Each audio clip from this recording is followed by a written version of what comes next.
দক্ষিণ কলকাতার একটা বিখ্যাত রাস্তার নাম মনোহরপুকুর রোড। এখন সেখানে গেলে দেখা যায় সুপ্রশস্ত রাজপথ, বড় বড় সব বাড়ি। কিন্তু 200 বছর আগে এই অঞ্চল ছিল সম্পূর্ণ ভিন্ন। তখন এই অঞ্চলে মনোহর বলে এক ডাকাত ছিল। মনোহর ডাকাতের নাম থেকেই এই রাস্তার নাম হয়েছে নাকি মনোহরপুকুর রোড।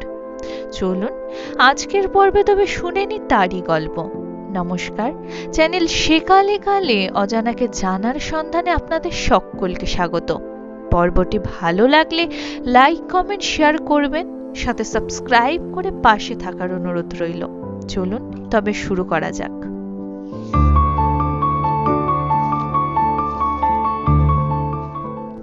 দুশো বছর আগে এই অঞ্চল ছিল বন জঙ্গল, খাল বিল, হোগলার বনলতা গুল্মে ভর্তি।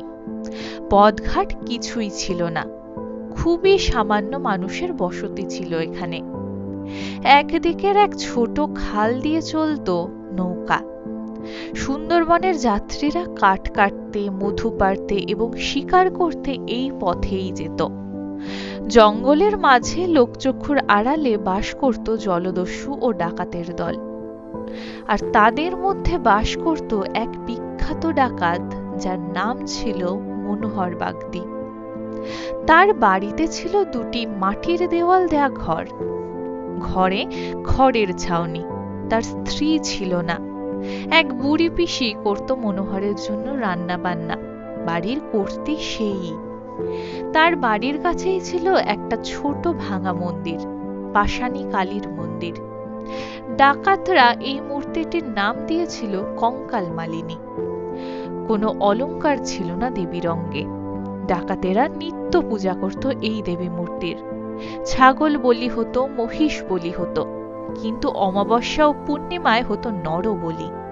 এভাবে এ পথে যেতে যেতে বহু হতভাগা প্রাণ হারিয়েছে।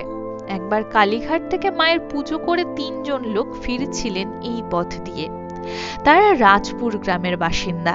এক বৃদ্ধ পুরুষ, সাথে এক স্ত্রীলোক এবং 5-6 বছরের একটি বালক।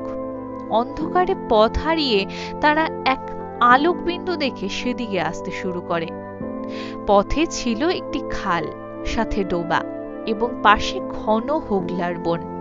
সেই হোগলা বনের আড়ালে একটা বাঘ জল খাচ্ছিল। বৃদ্ধ খাল পার হতে যেমনই এসেছে অমনি বাঘ ঝাঁপিয়ে পড়ল তার উপরে। বৃদ্ধের ঘাড়ে কামড় বসিয়ে বাঘ নিয়ে চলে গেল তাকে জঙ্গলের মধ্যে। যাবার সময় এক থাবা পড়েছিল স্ত্রীলোকটির গায়ে। স্ত্রীলোক এবং বালকটি অচৈতন্য হয়ে পড়ে রইল খালেরই পাড়ে।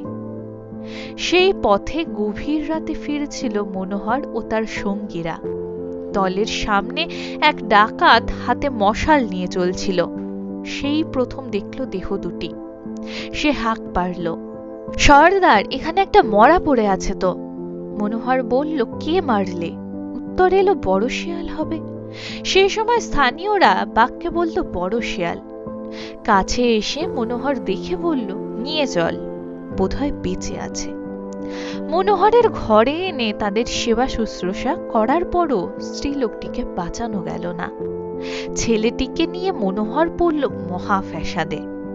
কোথায় বাড়ি, কি পরিচয়, কিছুই জানা নেই। ওদিকে চরম পরিস্থিতির কবলে পড়ে ছেলেটিও তার স্মৃতিশক্তি হারিয়েছে। খোঁজ খবর করতে গেলেও দলের চরম বিপদ। আবার ডাকাত দলের সাথেও তো রাখা যায় না তাকে। শেষে মনোহর তার পিসিকে বলল ছেলেটিকে যত্ন করে বড় করে তুলতে। মনোহরের পিসি বলল, কার বাছা নিয়ে শেষে বিপদে পড়বি, তার থেকে বরং গলা টিপে মেরে দে।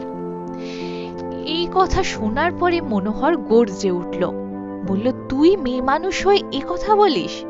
ডাকাত বটে, কিন্তু এ হাতে কখনো মেয়ে মানুষ আর ছোট ছোট ছেলে মারিনি। পিসি, তুই কি পুতনা রাক্ষসী? সেদিন থেকে মনোহরই নিল ছেলেটির সব দায়িত্ব। তাকে নিয়েই দিন কাটত মনোহরের। ডাকাতিতেও আর মন বসে না তার। তার মনে স্নেহের পরশ পড়ল। যত দিন যায় ততই মনোহরের ভালোবাসার স্নেহ বাড়তে থাকে। মনোহর পুরোই যেন বদলে গেল। দলের কথা আর ভাবে না সেভাবে। দলের লোকের কথাতেও উল্লসিত হয় না আর। তারা ভাবলো সর্দার বুঝি আর ডাকাতি করবে না। মাঝে মাঝে অনুরোধে পড়ে ডাকাতিতে যেত মনোহর। এই ছেলের নাম রেখেছিল সে হারাধন। হারাধনও মনোহরকে বাবা বলেই ডাকত।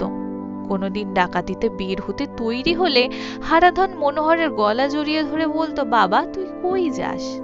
যাস না, কখন ফিরবি? মনোহর ছেলেকে বলতো, মানিক আমার, এই এলাম বলে।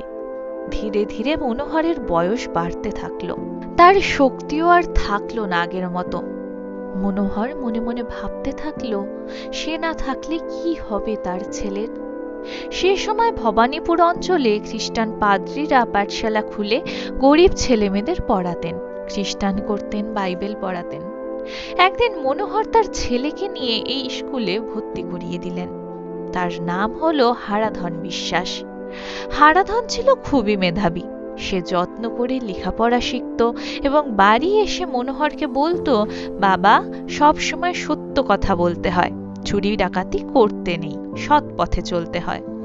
মনোহরের মাথার চুল সব পেকে এসেছে তখন, চলতে ফিরতেও আর পারে না সেভাবে।